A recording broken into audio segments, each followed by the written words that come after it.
ये ब्रह्मांड है। अनेकों खनिजों के टकराने के फलस्वरूप ये दुनिया अस्तित्व में आई। ये हमारी पृथ्वी है। लाखों वर्षों के मौसमी बदलाव झेलने के बाद आज पृथ्वी का 70% हिस्सा पानी और 30% भूमि है। यूनाइटेड नेशंस के वर्ष 2009 में किए गए पॉपुलेशन काउंटिंग के हिसाब से पृथ्वी में लगभग 7 अरब लोग रहते हैं और ये गिनती जारी है। आज बढ़ती पॉपुलेशन की वजह से हमारी पृथ्वी पर गंदगी फैलाने वाले पदार्थों की संख्या भी बढ़ गई है।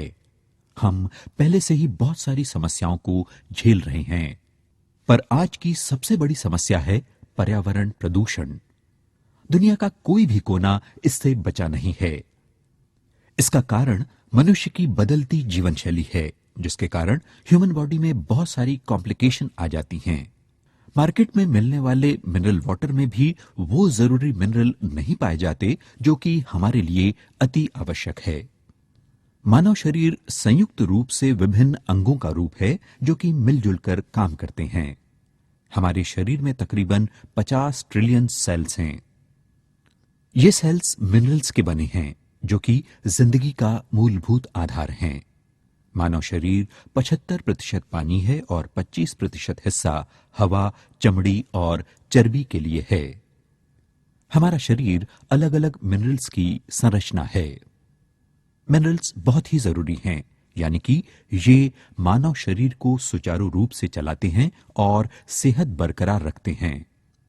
मिनरल्स हमारे शरीर की विभिन्न क्रियाओं के लिए अति आवश्यक हैं। हमारे शरीर में एमिनो एसिड्स, हार्मोन तथा प्रोटीन बनाने के लिए मिनरल्स ही जिम्मेदार हैं। पूरा शरीर नाखून से लेकर नसें, चमड़ी और अंदरूनी अंग मिनरल्स पर ही निर्भर होते हैं। हम प्रतिदिन जरूरी मिनरल्स पानी और भोजन से प्राप्त करते हैं। ये हमारे शरीर के विकास में मुख्य भूमिका निभाते हैं। हमारे शरीर में पाए जाने वाले जीन्स हमें एक दूसरे से भिन्न करते हैं, जैसे कि हमारा व्यवहार, संरचना तथा सेहत। आज का भोजन हमारी भूख तो मिटाता है, पर मिनरल की जरूरत को अधूरा छोड़ देता है। मिनरल की कमी हमारे शरीर के लिए काफी नुकसानदायक है। ये मिनरल दिन प्रतिदिन हमारे वातावरण में कम हो रहे हैं, क्योंकि हमारा वातावरण ज्यादातर कृत्रिम हो रहा है। कारण खाद्य पदार्थों में मिलावट, फसलों में कीटनाशकों का प्रयोग।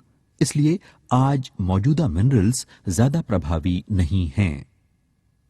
अगर हम पुराने वक्त पर नजर डालें तो लोग स्वस्थ थे। वे बेहद जटिल शारीरिक श्रम कर लेते थे, पर आज ऐसा नहीं है। हमारे भोजन में मिनरल की कमी हो गई है और जो मौजूद हैं वो पर्याप्त मात्रा में नहीं हैं। कारण मिट्टी की गुणवत्ता का कम होना, पानी के स्रोत का प्रदूषित होना। इसकी वजह से मानव शरीर को जीने के लिए जो मिनरल्स चाहिए वो नहीं मिलते तथा हमारा शरीर पूर्ण रूप से क्रियाशील नहीं हो पाता और हमें बीमारियां घेर लेती हैं। इसका उपचार क्या है? मिनरल्स को पूरा करने के लिए हम 2 काम कर सकते हैं। पहला, या तो हम पर्यावरण प्रदूषित करना छोड़ दें, या दूसरा हम अपना शरीर बदल लें जब ये खराब हो जाए।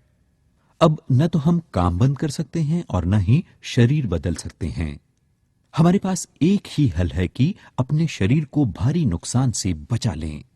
जाहिर है हमें कुछ न कुछ तो करना ही पड़ेगा, क्योंकि मिनरल की कमी किसी भी आयु में हो सकती है, चाहे बच्चा हो, बूढ़ा हो या जवान हो। मिनरल हमारे शरीर की मुख्य जरूरत है। यही मिनरल हमारे जीने का आधार है।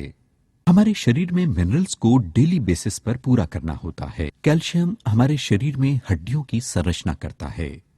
इस मिनरल्स को पूरा करने के लिए हमें दिन में 4 गिलास दूध या 56 केले या 48 अंडे खाने चाहिए। मिनरल की कमी से दांतों तथा मसूड़ों की बीमारियां और ऑस्टोपोरोसिस होता है। हमारे शरीर का सबसे खुला हिस्सा चमड़ी है। चमड़ी का 70% हिस्सा जिंक का बना होता है। इसके अलावा जिंक इंसुलिन की क्वालिटी को बढ़ाने के लिए भी जिम्मेदार है। हमारे शरीर के रिसेप्टर्स को जिंक मिनरल्स की जरूरत होती है, जो कि डायबिटीज को कंट्रोल करता है। आयरन हमारे शरीर में खून बनाता है। खून हमारे शरीर में विटामिन ऑक्सीजन तथा मिनरल्स को एक स्थान से दूसरे स्थान तक ले जाता है। इसकी कमी के परिणामों में एनीमिया यानी कि खून की कमी का होना, हमारी रोग प्रतिरोधक क्षमता का कम होना, एलर्जी तथा हाथ पैरों का सुन्न होना शामिल है। आयोडीन, इस मिनरल की कमी से हमारा थायराइड ग्लैंड प्रभावित होता है। ग्रोथ, माइंड डेवलपमेंट तथा शरीर के मेटाबॉलिक रेट में आयोडीन का मुख्य कार्य है। अगर किसी प्रेग्नेंट लेडी में आयोडीन की कमी होती है तो इससे क्रेटिनिज्म इन द ऑफस्प्रिंग नाम की बीमारी होती है। फलस्वरूप पैदा होने वाला बच्चा बौना, अविकसित तथा मंदबुद्धि का हो सकता है। हमारे शरीर में मिलने वाला मैग्नीशियम 68% रूप में हड्डियों में मौजूद कैल्शियम तथा फास्फोरस के साथ संयुक्त रूप में पाया जाता है तथा 26% मांसपेशियों और बॉडी फ्लूइड्स में मिलता है। इसकी कमी से प्रोटीन प्रभावित होता है तथा क्वाशरको हो सकता है। बाकी fluoride, selenium, chromium, sulphur, chloride, potassium, phosphorus, vanadium, कुल मिलाकर 72 किस्म के मिनरल्स की हमें जरूरत होती है। मिनरल्स की कमी के परिणाम: समय से पहले बुढ़ापा, झुर्रियां, थकान, नींद का न आना, रोग प्रतिरोधक क्षमता का कम हो जाना, पाचन शक्ति का कम हो जाना, diabetes, heart problem, skin problem, excessive urination problem, दांतों की समस्या, सांसों की समस्या तथा अनगिनत बीमारियां मिनरल्स की कमी से होती हैं। क्या हम तैयार हैं? क्या हम अपने शरीर में मिनरल्स की कमी को संतुलित करना चाहते हैं? क्या हमारे पास कोई हल है? अगर हां, तो क्या क्या